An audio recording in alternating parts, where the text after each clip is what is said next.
Hey everyone, today we're checking out the Tronsmart Apollo Air Plus, and I'm going to be comparing it to the Tronsmart Apollo Air Non-Plus Normal Edition, because it's kind of hard to notice the differences when you're just checking out the websites. And since the Apollo Air Plus costs about $30 more, I'm going to let you know if it's worth chucking out the extra money for it or going for the Apollo Air. Now, if you want to grab either pair, affiliate links are down below, as well as timestamps, because as usual here, we're going in depth.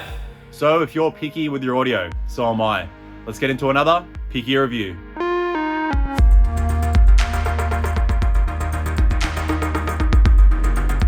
All right, before we talk about the main differences, let's talk about the similarities, because this is basically the same earbud. You got the same case, the same earbud size and design and fit, sound quality, noise canceling, microphone, battery life. It's all 100% the same. So if you want to get the main kind of idea of this earbud, I'll leave my Apollo Air review up here or down in the description below. All right, now let's run through all the main differences, and starting with the packaging. For some reason, it's double the size, and the only extra thing that you are getting is a little storage pouch for your case. So a case, I guess.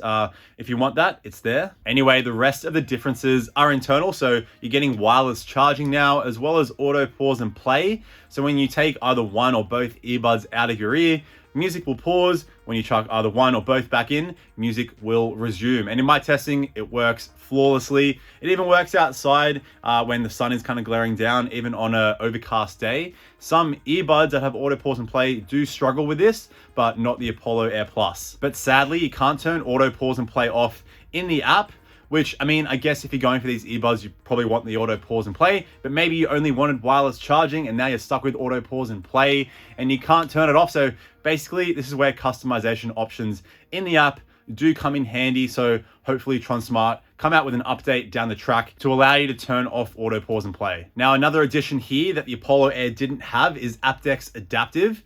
Even though they use the same Qualcomm 3046 chip, the Apollo Air only had Aptx, not Aptx Adaptive. So look, if you like your Aptx on the adaptive side, this means that it'll kind of automatically adjust the latency, the audio codec and quality, depending on the type of media you're viewing, if you're playing a game, or the type of audio you're listening to. And it can also adjust dependent on the surrounding RF environment. And keep in mind, this is only for Android. Aptx Adaptive doesn't work on iOS, seeing as though they only use AAC.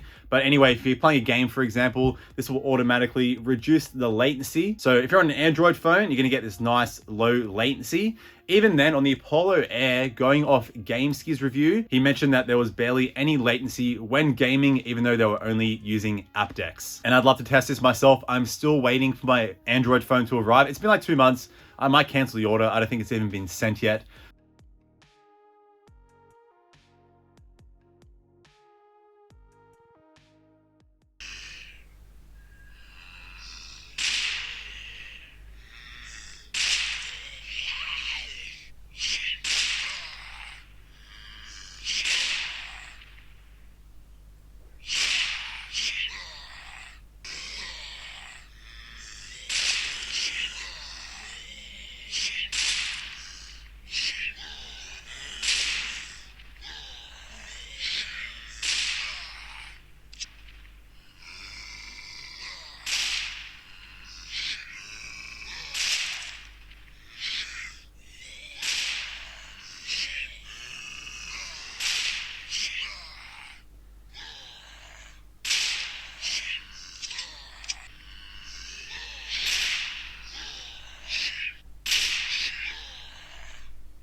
All right, but those are pretty much all the main differences. You got your storage case, you've got your Aptx Adaptive, auto pause and play, and wireless charging.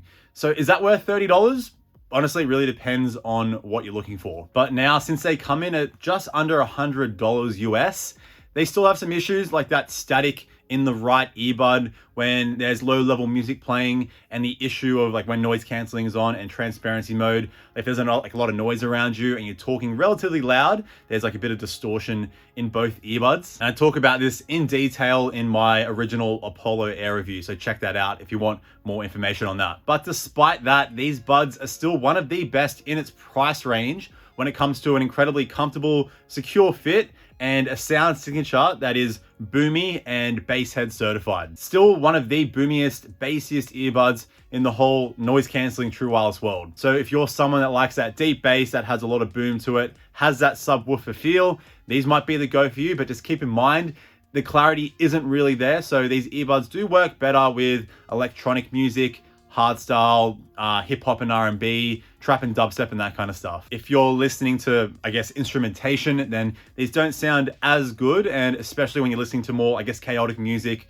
maybe metal or jazz or something like that, where there's a lot going on, even in classical, it starts to get a little bit messy and you don't really get a nice clear sound. Again, I talk about this in detail in my review, so that's down below. So be sure to check that out. But if you are looking for an earbud that still has a pretty bass heavy sound, but handles instrumentation and clarity a little bit better, then you might want to check out my Earphone Free Pro review. They come in at around half the price of the Apollo Air Plus with a bass heavy sound, better clarity. They still have a really comfortable fit.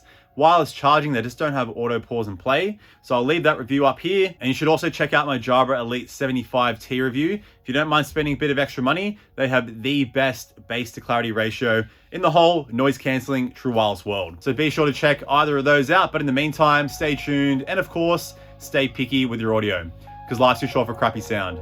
See you in the next video. Bye now.